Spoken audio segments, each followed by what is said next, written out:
It all begins with a belief in yourself and a belief in your own humanity. And I think if you're here now listening, you're alive on earth and you won that lottery to be a human being in the greatest time ever, then just realizing that you deserve what it is that you believe in, that your dreams were given to you and you alone. The whispers that you have in your ears when you wake up and when you go to bed are for you. They're not meant for other people. So you don't need other people's backing by that, whether it's family or friends. You don't need anyone to rally around you and support you for that. You just need to believe in you, and then believe and trust that everything you need is somewhere in your head, heart, and hips, and then just to believe in that and then to go for it.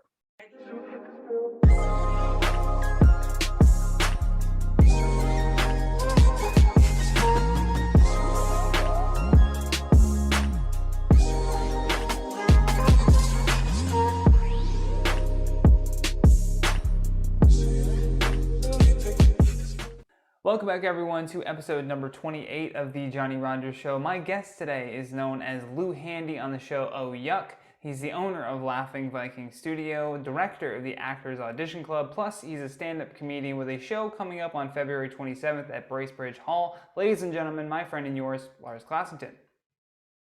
Hey. Hey. That's me. Nice condo with captain's hat on. Yeah. Are viewers at home seeing this right now, or are they just listening to us? Are they getting a load of this right now? Is it audio and video? People watching, yeah, it's both. Yeah, the people It watching is. on video. Oh, okay. That'd be such So we're live right now. That was the live. Oh, okay. Good. I hope I was looking like I was on camera at the beginning of that intro. I might have just been standing around like scratching myself. Yeah, I thought I was backstage. Yeah. No, I think what I do is I always do a speaker view for the Zoom camera. So it's like whenever someone's talking, it'll just flip back and forth. I think it works better because then the person watching at home is just like, it's like they're sitting right across from you as you're answering it. Right. Well, people at home, this is my future residence. This is one of the most prestigious penthouses in New York City. It's actually for sale right now. And I've been working a lot on manifestation and vision boards and just up in my game. So this is 150 Central Park South. It's on the road that's on the south end of Central Park. When you look out the balcony, you see all of Central Park. It's on sale right now for $22.5 million. So I decided to get it for free. And all you gotta do is take a screenshot and slap it behind you. And now I live at the most prestigious penthouse in New York City. I think Jay-Z and Beyonce are coming over for a swim. We have an infinity pool on the edge. They're coming later. Derek Jeter, I think, is also coming over. I'm going to grill up some hot dogs, some ballpark franks for him. Maybe toss around the old baseball. Yeah, you should come sometimes. Check it out. Grand piano. I'll be down. I don't know about those floating stairs, though. Those things freak me out. Nah, you'll be fine. You'll be fine. Well, slide right through the cracks of there. Have one too many drinks. And can I show you something? Let me show you something real special. There's let me just I'll demonstrate it first. So watch. I'm going to walk to the back of the living room here. Oh, whoa. So I've installed a security shield, an invisible shield, like like a force field, so that I can be chilling. Like if me, Jay-Z, Lorne Michaels, all the Saturday Night Live guys, Derek Jeter in there, we can't have any riffraff just getting at us. So if they try and get to us, it's like just slam zoo. Yeah, exactly. That'd be so great. Actually, that happened. I can't remember who it was, but I remember there was like this celebrity family that was like on vacation out on a beach, and like the one shot that you see of them, they're like by themselves basically on the beach, and it's like close up, and you're like, oh, that's so nice. And then there was another shot, and it's like a little bit further out, and you see about 100 paparazzi just like lined up behind this wall, like snapping photos of just them by themselves on the beach. The whole town, it's just all of the rest of the city just watching them. Hey, look, taking bets. I once sat on that sand. I sat on that same sand. As soon as they leave, they're scooping that shit up into jars Yeah, and yeah, selling yeah, it. yeah, yeah. Genuine. This is official. J-Lo's ass touched the sand. Yeah. $30. That's I worth was, it. That's I was worth it. dying I'd pay over 30 that. bucks. Oh yeah, that's worth $30 easy. We created a whole new business here, Lars.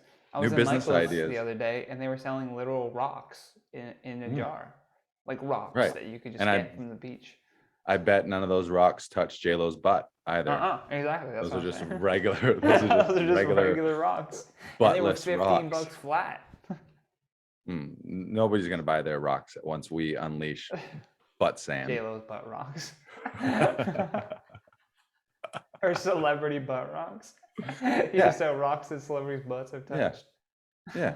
You tired of sitting on a beach that a celebrity's ass has not also touched? Do you want to feel like royalty? Yeah. Come to Celebrity Butt Rocks. .com. .com, there we go. Damn it, somebody's probably taking that right now as Yeah. this premieres. Well, we can grab .org. yeah. It That's looks a always little less kicking around. shady. Well, now that we talked about what we planned on talking about, yeah, that's all of it.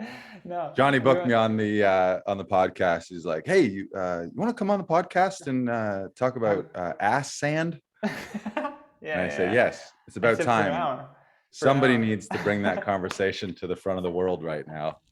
This is exactly what the world I don't needs." want to be talking about the truck of the Freedom Convoy or COVID. No. Celebrity ass rock is where my true passions lie.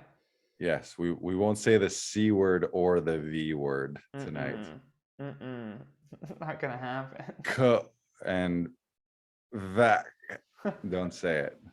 The disease that shall not be named. I'm good on that shit. I'm good on that. Right. I'm ready for that. I just wanted a new one to come along, so there's something new to talk about. Yeah, like, right. And then we'll all be like, "Oh, remember the good old days with old when 19?" It was just your throat. Yeah. Now it's your knees. Like fuck. No, I was gonna say this is the I wanted to make a point of this on this episode. Not anything to do with you. It could have been any guest that I still would have made this point after discovering this. This is about like the 6-minute mark, probably around there in the podcast. I was just looking at YouTube retention. What are you guys doing? You're all like capping off at like 7, 8 Stay minutes with us. of an hour. Stay with us. We're not even at the best part yet. Hasn't even started yet. It hasn't even started. The real funny doesn't even come till like at least 45. Lars just ran into a wall again. You would have missed that if you just left at 5 minutes. Come on. I was Make like, better what's life this retention decisions. rate? Yeah, what are you watching anyways? You're just gonna go watch a fail video or some weird ASMR? No, you're gonna miss Logan out on Paul. Celebrity Ass Rock Talk. Come on. Yeah. Yeah. Which is also our new podcast. Right. Subscribe, like, comment, subscribe. It's another channel. Like, comment, subscribe. I always joke with everyone that like the first podcast that we did together was just all the croissants and cucumber water. I think I brought that up with Anto too. Like we just got way too baked, and that was all we talked about for the entire time. That was a weird phase. Yeah, that's interesting because speaking of that, so to fully explain that in this episode, for those of you listeners and viewers who don't know what Johnny or I is talking about right now, I'm here at Laughing Vikings studio. In fact, this is a green screen behind me. Sorry to lift the veil here at the Wizard of Oz's house, but I'm at Laughing Vikings studio in Toronto. And our back room, which we use for a lot of audition sessions for actors doing their self-tapes and a lot of podcasting. Johnny, you were one of the first users of Laughing Vikings. Users, that sounds like a needle thing. You were one of the first users. I just need to get this podcast fixed, man. Can I just get this little room for an hour? Yeah. So in 2017, we started Laughing Vikings here in Toronto, and Johnny was one of the first people to rent the studio and use it for his podcast, Pod Jobs. And because I was here, I just kind of became like de facto extra guest / co-host, and so I got to hop on a bunch of episodes. And yeah, we'd go outside. Often the guests of your podcast would bring weed and marijuana of some sort, either edibles or smokables. And we would indulge in those and then go in the back room, and who knows where the podcast would go. Those are just like archive buried episodes at this point. I remember like going back to try to find them on the computer because it was before like Anchor and all these like really easy, accessible ways now to upload your podcast. You had to upload it to Libsyn and you had to pay like a monthly subscription. And then if you stop paying, they just take down all the episodes. So I'm like, oh, Oh yeah, and it's just there was like buried. It's just 60 on a plus hard. episodes. It's on a hard drive somewhere in Arizona right now. Just Just high an conversations. old warehouse full of hard drives. Full of failed podcasts. Yeah, yeah. It's That like the was the land of failed misfit. podcast Yeah, for it's like us. the land of misfit toys. It's just the land of failed podcasts. Like there's a That's million started every year, but like the all the percentage time. that probably gets to double digits is like that's the song off point. What episode is Yeah, this? What episode is this? this is 28. So Ooh, that's I'm healthy. just getting Getting up back there. into it. I'm trying to commit to 2 episodes a week, but I don't always Nice. stick to it. At least one. There's at least one Yeah. episode going up a week. That's So steady. That's people listening steady. are like, you gotta give me something, dude. I Go try. listen to the first 27. You can Yeah, there you stop go. this one right now, go catch up with the first 27, and then come It's back to whatever. chronological. It'll make more sense. Yeah. You get to Yeah, watch yeah. my mustache slowly develop and then get shaved off. No, you're. Let's get into the word of the podcast, though. You Oh, wanted to okay. talk about Yeah. growth.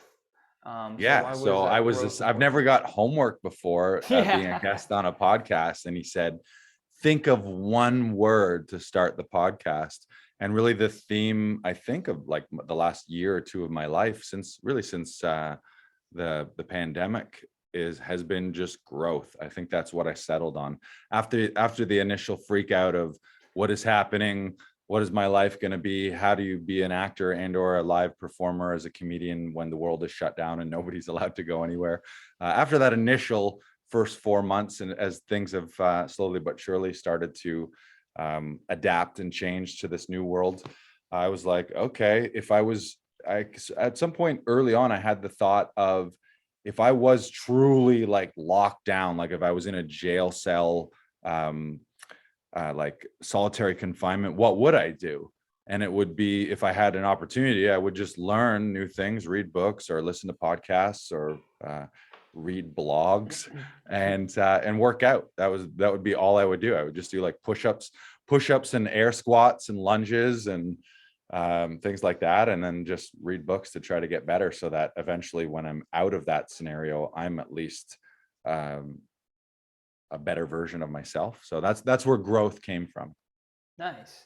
Yeah, I Yeah. found that I like the word growth because like it's something that you can see so easily in other people without actually like bearing witness to the process of what happened. Like Interesting. I see you like growing so much over these last couple of years. Look at it, he's looking great, he's working out. You know what I mean? Like both physically, mentally, and in business.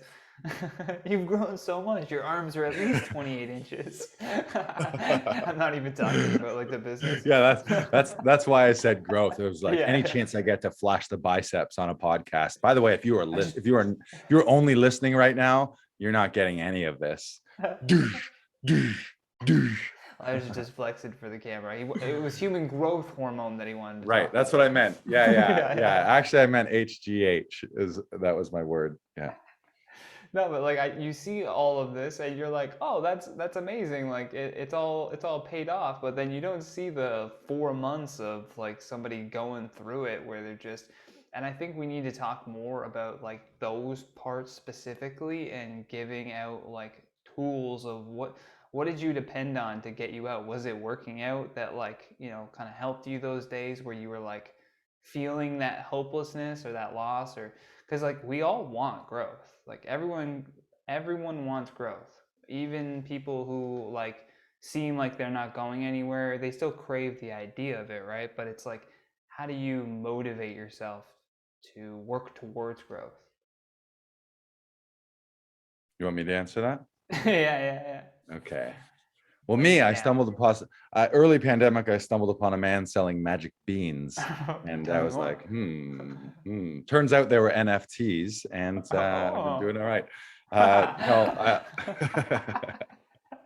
Much like your background, you could just take a Right, screenshot of them. right, right. Um, Repeat the question. Sorry, I'm goofing around here, but No it's a worries. great question. Yeah, I was just kind How of do you? saying like what do you do in those? What did you do even? Like you can give a personal example if you want to, but like in those moments where you're feeling like shit, like where you're feeling that kind of hopelessness, is there a turnover point like immediately for you where it's like, oh, I see the growth, or is it, what is it? Like what's the thing that pulls you out of that like rut?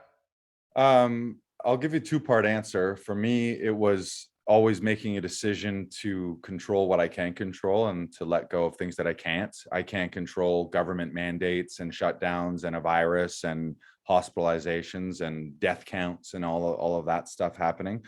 So I just made the decision, like, what can I do that I can use this time, especially during the time where there was that like pause where nobody was really doing anything. So everyone had to stare themselves directly in the mirror and face their own inner thoughts and monologue and be like, who am I really? For me, it was just a decision to invest in myself and invest in learning. And I've had not that I haven't been working, I've still been performing either virtually in Zoom, and TV and film has continued to plug away after that first 4-month shutdown. So I've been still working in that side of things, but way less live performances. So I just made the decision, I'm going to use this time rather than sit on my hands idly, twiddling my thumbs and lamenting, oh, woe is me, my life has been taken away from me. It was just, I'm going to invest in myself. So personally, I invested in some digital online marketing, like business tools and business training, online digital marketing, and yeah, I guess that's the easiest way to put it. Specifically, Brendan Burchard is a top business coach and personal growth coach. Funnily enough, he runs his app is called growthday.com. So that was like very early on. That was just me realizing, okay, the future is digital. I realized anyone who didn't have a strong web presence or was producing regular content online, if you have your live performances taken away from you, you don't have any revenue source or a Yeah. performance platform. So it was like, okay, this needs to be the impetus that makes me make a full digital pivot, which I should have done and everyone should have done long before being forced by the pandemic. So that was enrolling in that. It was a program called Influencer Business Program. And then the second thing right after that was I enrolled in a ton of acting classes, workshops via Zoom, specifically Tom Todoroff's conservatory. They did a weekly workshop, like 5 hours every Saturday, which is more acting training than I've ever had ever. So it was really like going back to school. And that was 5 hours every Saturday. And I went every week for a year during the pandemic. So that was kind of like my, not kind of, it was like my church every week to Yeah. have a discipline and be learning the craft and the arts and showing up to a community, all of those things. And then I ended up from that weekly workshop, decided to go deeper. And in September, I joined their conservatory. So I'm legit back to school doing 20 hours a week of scene study, scene analysis, voice and speech, movement classes, improv classes, film history, film production, theater history, across the gamut, business of acting, commercial acting, voiceover, like literally everything that you could possibly take in a curriculum. Shakespeare, which I fucking love too. So yeah, for me, it was just realizing like I should be investing in myself. And as a professional, I think if you're a professional, if you aspire to be a professional, anything, especially an artist, if you're looking to make the jump from being an artist who does it on the side as a creative expression and you deal with your money another way, and you want to become someone who is paid by their art, you have to get that to a professional level, meaning people are paying you for it. But that also, I think, implies investing in yourself as well, so that you're up leveling like your equipment. If you have a podcast, you're buying better podcast equipment, you're buying lights, you're upgrading your laptop, you're upgrading your internet connection, you're taking classes, you're investing in yourself. And ultimately, that's like the reason I chose the word growth is because I think the scientific definition of life is growth. I think without growth, I what would have you're said looking at love, but is yeah. not some, well, yeah, I mean life in the scientific form. Of course, love. Yeah, that those would be my other words. It would be growth, love, and gratitude, I think would be the three things. If you have all of those things, lead with love, make your decisions and actions and words based from love rather than based out of fear. Have fucking gratitude for everything like crazy every day. Those two things alone, you're going to be good. And then you add a Yeah. sprinkle of growth where every day you're getting a little bit better. Maybe you're making things better for your life, for your future, for your community. I don't know what else you'd really Yeah. strive. Like money will come from that. It will follow. It's Opportunities will chasing the follow. money that's the problem, right? Like Yeah, it's the starting a podcast and being like, how do I make this make me money? Then that's your first thought. It's like that should be the first thing that your mind goes to. But I right. really agree with you when you're talking about like having that thing that you're like committed to doing on a regular schedule. I think once we like get out of school, we like almost miss that part of that structure where there's a reason why there's like certain schedules set up with like rewards being like your report card to show how much you've grown at the end of the thing, and you look forward to that, so you work hard and you show up every single day. But it's like once you get out of that schooling system, people confuse the schooling system with like scheduling, I think. So they think like scheduling something then means it's work, and not work in terms of like work where you'll see positive growth, but work like, I don't want to do that. Like that kind of, Right. like the whole reason why I didn't keep doing pod jobs was because it felt like work and not like work that I liked doing. Like there's a huge difference between those two. You can show up and put in the work, but like Right. you got to really enjoy what you're doing, or at least be super invested in the outcome. And that's Yeah. like, Well, yeah. one of the challenges, I mean, you mentioned the schooling system is one of the challenge. I mean, I can't speak directly from it because I'm not a teacher and I'm not involved in curriculum. So I can't speak currently today, but um, I think a giant challenge with the school system is it sort of is there to indoctrinate people into an employee mentality where it's step in line, sit this way, sit in rows, don't make mistakes. You want to get a good score, you want to keep your teacher happy, all of those sort of things, rather than, and it's also laying a curriculum in front of you rather than having sort of like, here's the world and a buffet of things that you can be interested in and want to spend your time on. What are you interested in versus like places that are more self-directed. So yeah, I started to have that feeling of, I mean, I've done workshops and like classes and online classes, bits and pieces here and there, but nothing as consistent as weekly for a year, every Saturday, or Mm-hmm. now Monday, 8 months of 20 hours a week, plus all kinds of rehearsal and Yeah. project time after that. But I started to really think like the person, to the point where now I really pity someone who saw high school or even the end of university as the end of their education, and that was Oh it. And yeah. then Yeah. they're 30, 40, 50, 60 years old, and they're like education wise and growth wise are the same person they were when they're 25. That doesn't make any sense to me. So that's why I was No. like, okay, I'm just going to learn, invest. And a big part of that for me this year was financially making the leap. Like you can, with YouTube University and all those things, if you can scratch and claw and find almost all the world's information and training for free. But in many areas, and fitness is one of those as well, where I forked over more actual tangible money, because one of the things I heard through one of my business coaches was from James Wedmore through his program Business by Design. He says the transformation begins with the transaction. So there's something about the energy of money and getting skin in the game where, I mean, you can sign up for a free challenge, or you can watch like 100 hours of YouTube channels, and you could Yeah. learn all that. Learning it's not enough. You got to learn it and then implement it. It's like, unless, no point in learning something if it's not going to influence your actions Yeah. at the end. But usually, like, you give money to a trainer, or you give money to, like, actual money to a coach, then you have skin in the game, you show up, and then you feel like an idiot if you're not implementing that. Or in the case of fitness, if you're paying a trainer, then you feel like a goof if you go out every night eating pizza and McDonald's, because Yeah, you're you're like, what like, am I well, I'm paying wasting it all this. for? Yeah, I'm wasting all this Yeah, money. yeah.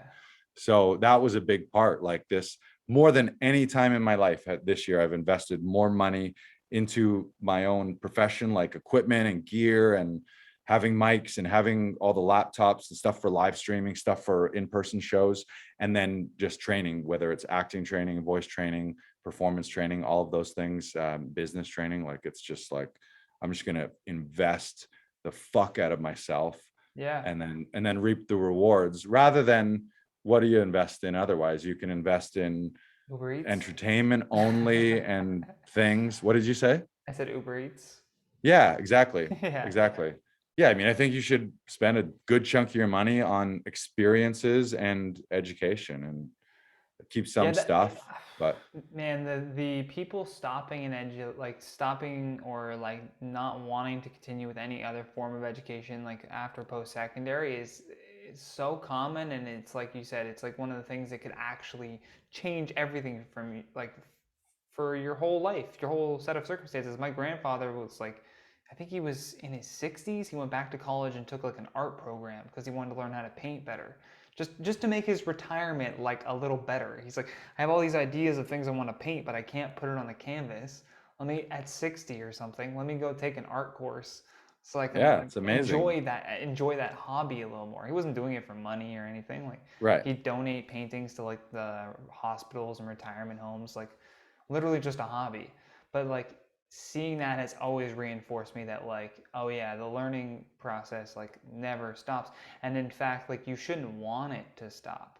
You should always be wanting to be better at whatever it is that you're doing, whether you're a plumber or an actor or whatever it is. Especially if you're an actor. Actors, I think, are like, it's underrated the amount that you guys work. Like, I think the amount of fucking workshops and like auditions and then just even like practicing in your own time, like that's just like an incredibly difficult art form to stay consistent and positive with, I would say. Yeah. Yeah, like, I mean, like many, it's you see the tip of the iceberg in the Mm-hmm. form of like the top people and celebrities, but you don't see beneath all the water the 80, 90, 95% that they've spent working on the craft, working on their voice, working on their body, rehearsing, quote unquote, paying their dues, all of that sort of thing. So yeah, definitely. Yeah, there's a growth level, and it's the classic 20-year overnight success for is most there people. is there any like success stories that you like to kind of look at as like, I'll give you an example, not of a success story, but kind of what I'm talking about here. Like, I always like looking at bios or like people's history to get an idea of the mistakes that they made perhaps Right. in the field that I'm interested in, say it's stand up, and then be like, okay, I'm going to save, I'm going to do this in half the time now because I can see Oh all the yeah. mistakes they made, and just not do that and do it this way. So is there any like success stories that you often like go to be like, oh, this is my guiding light? Um, there's not. I don't know that there's that many. I would say to what I look to now is just current thought leaders and a lot of authors. Like, I read a lot of books. I have my go-to podcasts. I would say in show business, you hear of some of the common ones. Sylvester Stallone has a huge story with Rocky, where he writes Rocky, attempts to sell it. So they want to buy it for a massive amount of money. They love it, but he can't be the lead according to the studio. So they say, well, yeah, we'll buy it from you. We'll pay this big fat chunk of change. I forget what the number was, but it was life changing for him. And then he refused because he's like, no, this is my story. I wrote this for me. I like, nobody knows who Rocky is other than me. This is my vehicle, my thing. And then he continued to toil and toil and toil and try to sell it. I think the famous story is he sold his bucks to what do you call it, like pawned it sort of thing, so that he would have to be like come back and rebuy his dog. Oh god. And then eventually someone settled on it. Someone was like, okay, we'll give you. So I think like if he turned down, say he turned down 300,000 to not have him in it, he ended up selling it for like 50,000 and he could be in it. And then it wins best picture and he gets all the accolades and he's forever who he is. So I think Yeah. that's a famous lesson of sticking to your guns and sticking to your dreams, believing in yourself. I mean, who knows? Maybe if he sold it for 300,000 and he wasn't Rocky, he would have written something else and then would have been fine anyways. But Yeah, I that, always like the everything happens for a reason thing, but there's always that small part of you that's like, yeah, but like, what if that, you know what I mean? right. Like, what if he just took it and then took that money, that extra money he got, and then did something else, you know? Yeah. Put himself in the Yeah. second one or something. Yeah. Like, Actually, I'll share a second part of that. My second answer, now that I think about it, is my brother. My brother James. He was a drummer and he was a producer in New York City, aspiring musician, and his main thing was to be a drummer and put bands together and make music and produce his own shows. And then when he was in New York City, he was also working as a day job. He was a booker with ICM talent agency, so he was working for one of the most premier talent agencies in the country. And when he was 33, he was diagnosed with esophageal cancer, just sort of the bottom of his esophagus, wow. top of his stomach. Went through some radiation and chemo, and then they were going to do surgery to remove a little bit of it. So surgery went, or the chemo went well, the radiation went well, and they were going to have surgery. And then right before surgery, they went in to do like a CAT scan and MRI to just make sure he's good for the surgery. And they found a little bit of something wonky in his collarbone, which turned out to be metastasized cancer.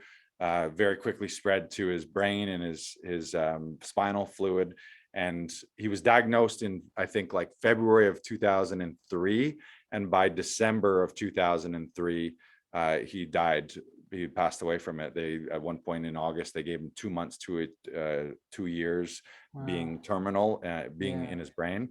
And so the only reason I mention him is the whole time he was still working, he was still drumming in bands. He was doing his day thing. He was helping other musicians.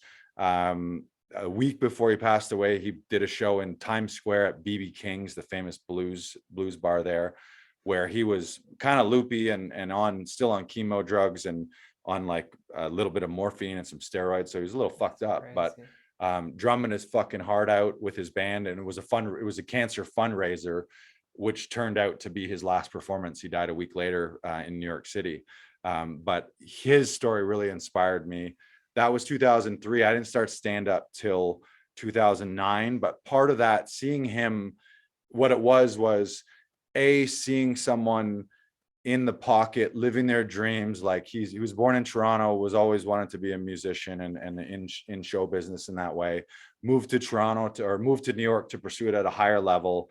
Was in it daily, weekly, doing all the things, living his dream, playing his game. Obviously, unfortunately, had it all ripped away from him in the form of cancer.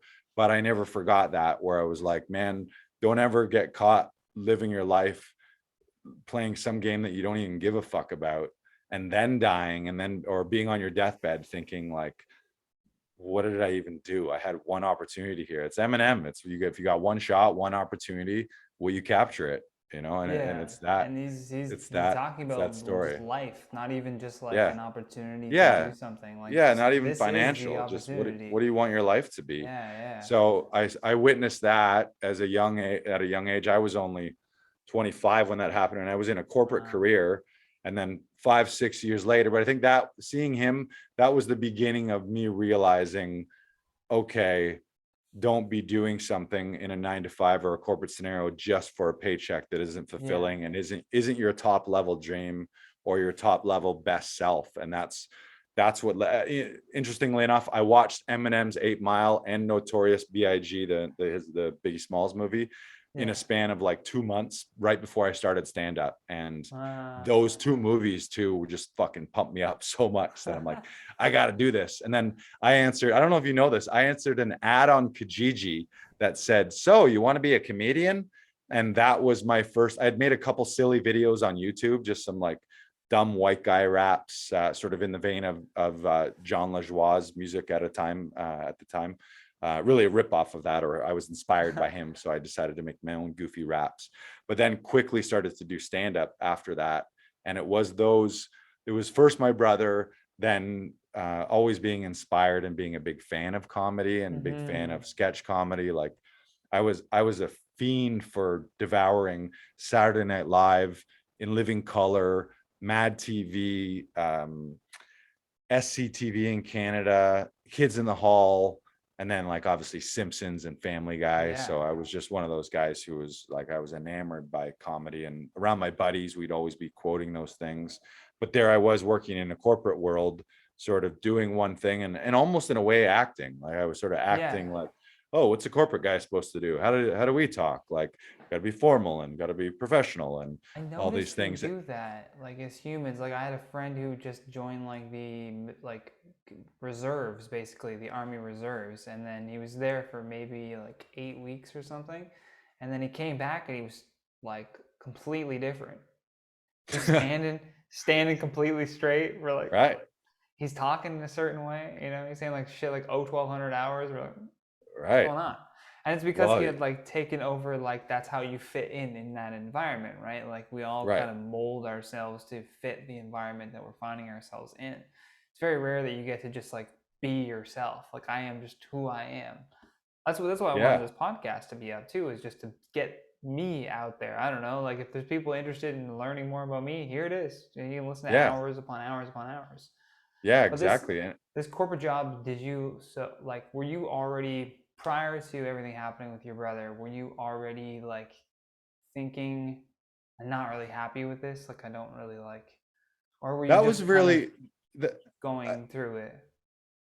I don't at that point I don't think I was thinking that I was unhappy. Later I was, a few years later, before I got into it, I was very dissatisfied and just not, maybe not even dissatisfied, just unmotivated, and I just knew that I wasn't in the right spot. But with that specific company, it was financial services, life and health insurance. I was I was a branch manager, so I was helping run an office. I was doing interviews. I was meeting with clients. I was running a sales team and an office of people, very customer and client oriented as well. But I sort of stumbled into it, and I was never like, no little kid is like, what are you going to be when you grow up? I'm going to work in financial services and run my Yeah, own branch and be a yeah. regional manager. Like that's not, it made a ton of financial sense. They had a great growth and development program within the company. The company culture was very positive. So I can't speak poorly at all from a corporate standpoint, but I just knew, like, it was just the idea of like, okay, I'm here and I'm doing well and I'm making good money. And I was like, I had never had that much money. I made more money than my father ever made in his life as a high school teacher in the second year with this company. So I'm like a 22-year-old kid, and I just made more money than my dad ever made in any single year. So that was kind of a Changes the weird, household a bit. yeah, a Yeah. little bit. I mean, I was out of the household, Yeah, yeah, but I mean, that's just a comment on, I mean, bottom line with teachers need to be paid more money. I think that's yeah. the Yeah, dead ass, that's the side yeah. addendum there. But yeah, it was just I wasn't there in a position thinking I'm here because this is my calling or this is my life's purpose Mm-hmm. or Mm-hmm. anything like that. And I don't know necessarily you need to think like that at age 22 or 23 anyways. You mentioned the idea of figuring out who you are or putting your authentic self out. I think for most people, that's after a certain age, like you're probably your authentic self as a kid until eventually you get fucked up from family relationships or society in general. And then you build up all this, whatever society protections, fear, Yeah, yeah. hurt, all the scars that you might have from emotional stuff. And then you spend probably your 20s, 30s, 40s, maybe 50s, maybe your whole life sort of stripping that away and then realizing, oh, okay, who am I really? Like, what do I want my Mm-hmm. authentic thoughts to be? Because chances are early on in your life, you thought what your parents thought based on where you were born. What religion are you? You're the geographical religion that your parents were or their parents were based on where you lived. Yeah, So even are what's your those favorite your, hockey team? Like that's yeah, yeah. really even dependent on your family. Like what does your family Yeah, like? well, all those guys were screaming for that guy. So Yeah, if I that showed must up be in our the wrong team. color, then people yelled at me. So I wore blue, And so we've been instead of red. engraving those kind of like acting abilities since the time that we're like in that developmental phase. I think we're not even developmental phase, but like phase where you're starting to socialize and just Yeah, it's a realize like, survival skill. Yeah, yeah, to a certain degree, it's a survival skill, but then it only lets you fit in with the pack, and most people to thrive and really expand, it means being yourself and being the type of person that can zig when people are zagging, or zagging when people are Yeah. zigging. Man, like I love the oh yeah, there's two things I want to say. You were talking about the goofy rap videos that you had on YouTube. I was talking to, do you know Sean Sirianni? I had him on Yeah, as of a course. yeah, Yeah, yeah. yeah, yeah. I've been So on his yeah, podcast, Creative Imbalance, and yeah. he hasn't been on mine yet, but I owe him a spot. Yeah. Yeah, you gotta get him on. We were laughing about like when he like first had you on the podcast or whatever. He was like saying that him and his dad or somebody used to watch those videos and just laugh their ass off. And then for him to like finally like meet you or like run into you in person, he was like, "Oh yeah, you're that guy from the." Right. And it's like it's amazing what that small step of you deciding like I'm gonna make this song, I'm gonna make this video, and then years down the line it like forms a friendship or it forms like another connection. Yeah. Just I'm Yeah. Yeah. fascinated by those Yeah. like That's little funny. moments. Yeah. And that was me as a 23-year-old kid with a friend of mine and a handy cam, and I had a dumb idea for me to go dance like an idiot in the park, and I wrote all the lyrics, and I made the music in garage band and just looped a very rudimentary thing, and literally in like 2 days we went out and filmed a bunch of things. Like I kind of had an idea in my head like what I would be doing for each line, and then I snipped it all together in iMovie. um, and those two first things, like literally I made 2 YouTube videos, and 6 months later they actually did end up on Comedy Network. They had a show early YouTube years called Upload Yours, where they would put together a clip show based on Canadian content creators' YouTube clips. Wow. And that's probably how Sean saw that. But I remember doing that. It was doing that was one of the reasons that I realized, oh yeah, I'm on the right path, because we spent a 12-hour day in a park shooting it, and then I would be up all night editing. A few times iMovie crashed, so I'd spend like 6 hours putting all these little The things labor together in of the love. timeline, Yeah, yeah, and yeah. iMovie would freeze and crash, and I would lose the whole thing. And instead of quitting, I would be like, fuck, I guess I'm going to spend 4 more hours building that video back together.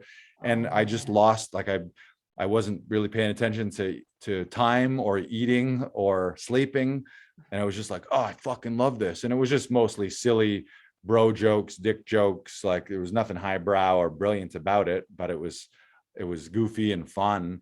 But I Yeah, yeah. lost myself in it, and I remember being like, oh, my friends are going to love this. This is going to be great. Part of it was just for my friends, my buddies. I was like, as long as my buddies see this and laugh and think it's stupid, then I'm good to go. Yeah, you Uh, knew your audience. yeah, yeah, I was yeah. like, I That's was gonna interesting. say, committing to And that is like so important. yeah, and Sean, shout out to Sean Sirianni. I met him. I was living in Guelph at the time, and I was coming to Toronto for an audition on the Go bus, which is like the milk run. It's like 2.5 hours on, I Yeah. think, 2 buses. And I met him somewhere in like, where would it have been? Like Milton or something like that, at a transfer. And we're just both sitting in like the Go bus shelter, waiting in the middle of nowhere for the next Go bus to Toronto. And I noticed he had a tripod, and I was like, "Oh, you have a photographer, videographer?" And he started telling me that he shoots the King of the Dot, the rap battle stuff that he Yeah, yeah. does. And in London, when I first started, Scott Jackson, who's a renowned world champion beatboxer, he's from London. He's either from London or he had London ties. We had him on our show, so right away, like I meet this guy in the middle of nowhere at a Go bus. We have a mutual friend who he's worked like deeply with, and I've had him on a show where he was our guest. And then we had a conversation on the Go bus into town. And then like 7 years later, however long it's been, I'm on his podcast, he's on your podcast. Like it's so weird how that stuff works out. That's some of my favorite stories are origin stories for people, and then just the dumb, weird ways that people meet, and then they Yeah, end up being right? connected forever. Yeah. There's also this I saw that Kanye West like premiered, I don't know if it came out to I think it came out today. He premiered like a new documentary called Genius. Jee'n dash That's Yuh. appropriate. It's so Yeah, it's great. like Jeezy, like Jeez, But I gotta Jeeziness. this is for the people on YouTube too. This is why you watch on YouTube. Everybody listening on Spotify and Apple, but like we gotta just react to this clip here because it killed me.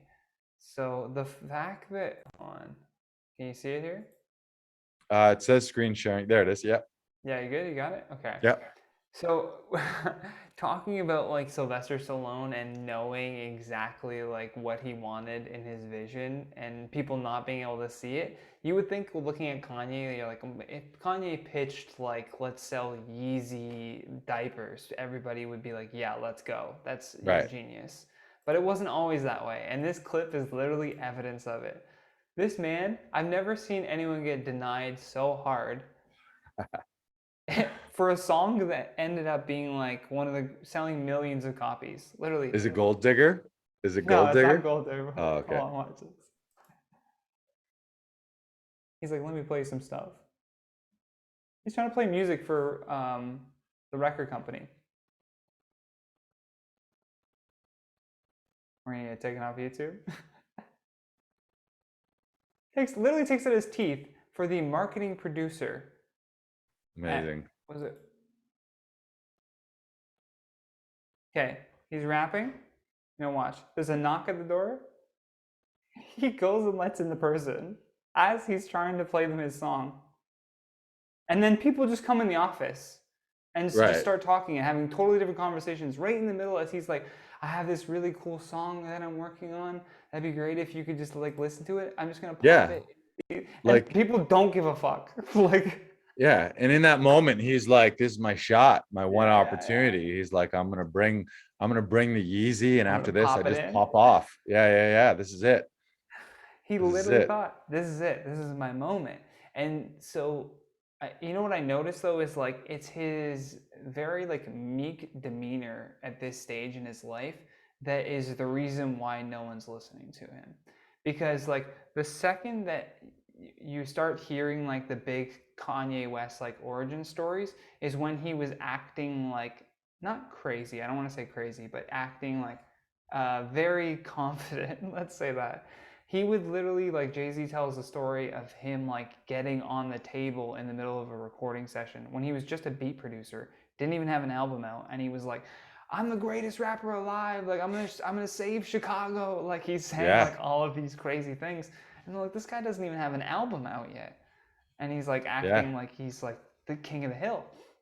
But that's what it took to just get noticed so that he could get all of these Right. auditions, all of these like entrances into the industry, basically. Right. Yeah. I mean, Kanye is a very controversial guy, especially right now in the last few years. But no matter how you feel about him, you have to respect the hustle and the drive and the determination. And he's like, he went after something, decided, hey, it's got to start with me. I'm going to be my own number one fan. If I need to be the number one, if I need to be the president of my own fucking fan club, I'm going to do that. And I'm going to step up and use my voice and take what I want, really is what, like, Yeah. maybe not take it.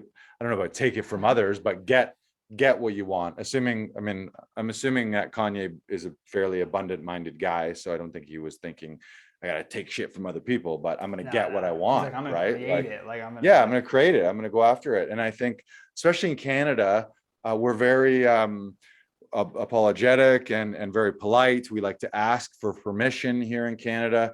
And I think there's a certain level, maybe not the full audacity of the American mentality, because I think sometimes that borders into selfishness slash success at all costs, even if it means stepping on other people. I think there's a little bit of that. But somewhere in between is the sweet spot where you need to be deciding, you know what, I want something. I'm going to go get it. I don't give a fuck about a gatekeeper. There's no gatekeepers anymore. It's like, this is your life. You don't like, nobody tells you what you can and can't do unless you're actually in a unless it's just some country. shit, yeah. Yeah. I mean, you could be actually in a country where you're fully repressed or you're fully in As we're in a jail state of or you're, emergency. yeah, your rights. And yeah, so I will preface that by saying I'm saying this from the most Of course, of white course. privileged area of the world that I could possibly be in, being a white male. But generally, the majority of people, if you're watching a podcast on YouTube right now on your Wi-Fi and your internet connection, you probably got a pretty decent life, and Yeah, so you cool can, it with the comments. Yeah. Cool it with the comments. Cool it with the comments. Hey Lars, nice captain's hat. Nice. Yeah. Who's Yeah. who's this? By the way, this is a captain's hat for a boat that I do not own yet.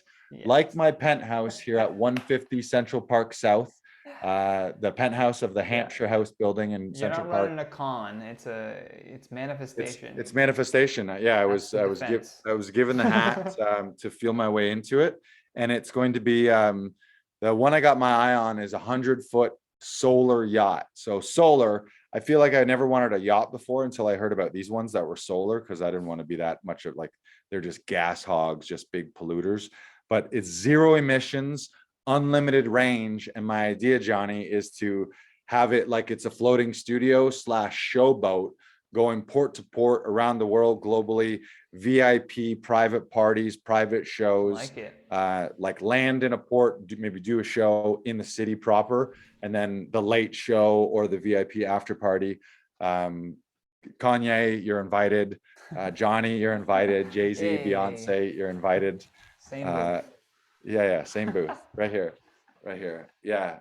It's I called always it's like it's a company called Silent Yachts, and they make these sound beautiful. They call them silent because they're solar, so you don't hear the roaring diesel engine. interesting. But Yeah. unlimited range and no emissions, so it's just like they just And we go sail into forever, uncharted waters, so you can do right? anything. Exactly, international waters. I'm going to be a comedy pirate. I'm going to be a pirate on the open seas, You're like, I'm going to pillage while I tell jokes. The right? focus comes in. I Right. was Yeah. the like whole idea though of like taking people's attention for a moment to like get what you want. It just reminded me of like that one audition story you were telling me about for I think it was like Cineplex, where they had already decided on like their guy. They knew Yeah. exactly who, and then you came in and just did like the craziest like character that there's. Oh fuck. Okay. All right. I guess now we have to completely reevaluate like Yeah. who we're gonna pick. Yeah, I snatched that one. That was one of the best lessons, and I'm really thankful that director, Rob Lazar is his name. He was the director of the internal videos and the advertising videos for Cineplex Studios here in Canada, and specifically, he was doing the promotional videos for the volunteer program for TIFF, for the Toronto International Film Festival, and there was an audition. I was slotted late in the day, but I was out of town shooting something. I think I was out of town shooting a short film. So I was like kind of living the actor dream. Had just shot like a weekend. I think maybe it was a Monday, and I was coming back after a weekend shoot. So I'm on like the Via rail train thinking like, look at me, I'm a real actor. I was on set all weekend, arriving back into Toronto just in the nick of time to go to another audition. But I think the train was running late. So I was like frantically texting my agent to contact production and casting to be like, let them know I'm coming. I'm definitely going to be there, but I'm going to be there like right at 5. And their session was like, maybe my time slot might have been 4:30. And so I was a little late, Ah. but I let them know in advance. I was being as professional as I could. And I literally like, it had the vibe of, oh, you guys are packing up here, and I'm like arriving as you're. It sort of felt like that. Not quite. Like it wasn't like they were out the But door and like, had to go back in. yeah. But the role was like classic Igor, like just scary hunchback Igor, like Frankenstein's helper.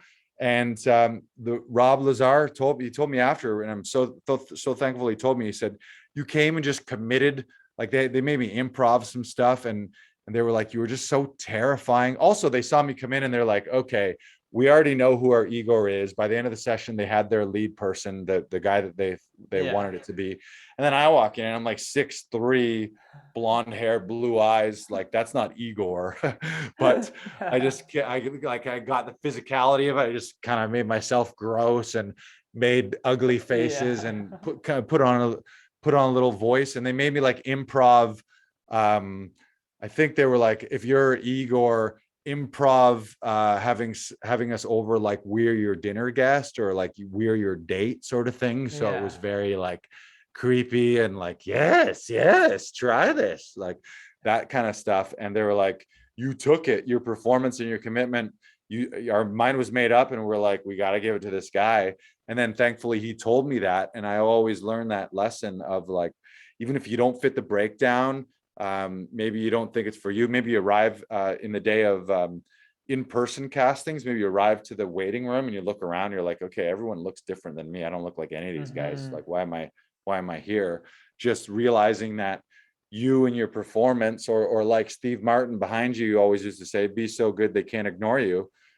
Bring yourself to it, bring what you want to it, and change people's minds, go after what you want, and like blow people away with your performances. And if they hadn't cast me, I would have still felt fine. I would have felt good that I made it there and threw my hat in the ring. That out, you know what I mean? Like that's fun. Like who gets to say that's part of their job? You know what I mean? Yeah. To get to act out these characters. Even I wish I had pictures. I wish I had pictures, because the makeup artist, Lisa Gustafson is her name. She's a Toronto makeup artist. I was all like greasy and dirty, and when I had long hair, she put all like gel and like it must have been like Vaseline. I was all oily and greasy, and she gave me like extra scars, and I was just basically wearing like a burlap sack as a thing. Like it was gross. And it was all in the guise of Frankenstein. It was for their Midnight Madness programming, which is all like horror and slasher and thriller and things like that. So it was crazy. And now Rob Lazar, shout out to Rob Lazar. He's I believe he's like the creative director for all of TIFF proper now. So he's involved in programming movies and organizing their whole show run. And he was hilarious.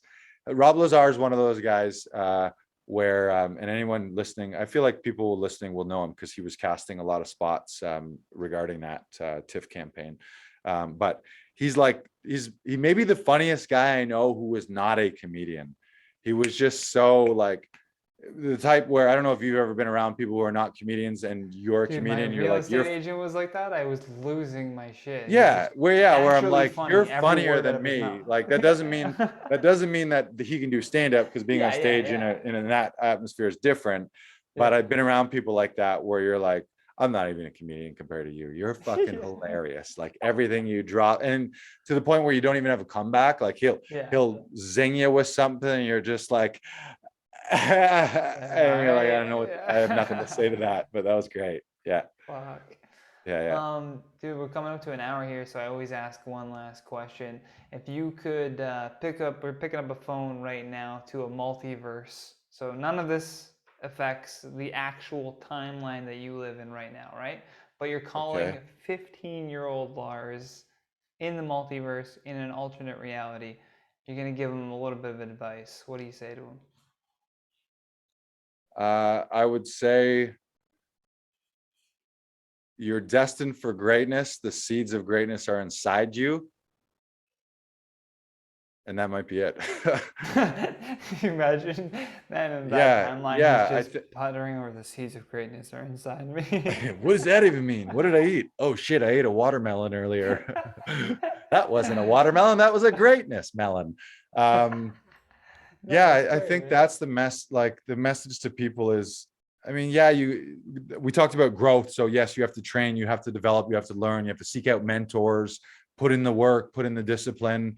But I think it all begins with a belief in yourself and a belief in your own humanity. And I think if you're here now listening, you're alive on earth, and you won that lottery to be a human being in the greatest time ever, then just realizing that you deserve what it is that you believe in, that your dreams were given to you and you alone. The whispers that you have in your ears when you wake up and when you go to bed are for you. They're not meant for other people. So you don't need other people's backing by that, whether it's family or friends. You don't need anyone to rally around you and support you for that. You just need to believe in you, and then believe and trust that everything you need is somewhere in your head, heart, and hips, and then just to believe in that and then to go for it. Powerful shit, man. I would scare the fuck out of my 15-year-old self. You'd be like, man, get away from me. He'd be like, I just want to play baseball and fantasize about the pretty girls in English class right now. that And video games. It was Nintendo, maybe Super Nintendo. That would be like, stop what being so are heavy you? with this life advice shit, man. Yeah, Jesus, life greatness. advice. I work one Saturday shift at Can you tell Zellers me as a how to stock beat? boy. Yeah, you're like, can you tell me how to beat Mario 64? Yeah, tell me how to beat Mario and tell me how to get that girl to kiss me. Yeah. Yeah, that's maybe I should change the age on this. Right. Call it, let's make it 8-year-old. I don't Yeah, know. 15-year-olds. It was Yeah. like, yeah, it was like tuck your boner. Yeah. It should be like, don't give them life advice. Give them real, plausible advice you can Right, use for right, them. right, right, right. Everybody follow Lars Classington at Lars Classington on Instagram, on Twitter as well. The same. All links are in the description below. Go check out the Actors Audition Club. There's tons of stuff on Yes. laughingvikings.com. Yeah. For everyone who's an actor, we help actors rehearse and record professional auditions without tech troubles, without having to bug your family and friends, so that you can produce higher quality auditions and then book more roles in TV and film. Huge. So check that out. And yeah, next Sunday, depending on when this is airing, but February 27th. Thursday. Great. Laughing Vikings presents Eric Johnson and his Run with the Bull comedy tour in Bracebridge at Bracebridge Hall in Muskoka. It's a beautiful, very intimate venue. There's a max of 50 seats. So it's an amazingly intimate venue. I'm hosting, and Eric Johnson is the headliner. He's toured all across the states and all across Canada. He's one of the best in the country. So come check that out as well. Yeah, there you go, guys. Go check out that comedy show and all those links down in the description below. Thank you to everyone on Spotify and iTunes for listening. Don't forget to leave a 5-star review and share the episode with your friend. Lars, thank you so much for joining me. Thank you, buddy. Yeah, it was great to talk to you. Oh, one more thing. I really want to show you this though. Yeah. Oh, shit. Sorry, the force field is still on. I gotta talk to the guy. It's a code. There's a password. That's the show, everybody. I've been your host, Johnny Rogers. Stay classy. Bye-bye. You've been listening to The Johnny Rogers Show. New episodes air every Tuesday and Thursday at 10 p.m. Eastern Standard Time.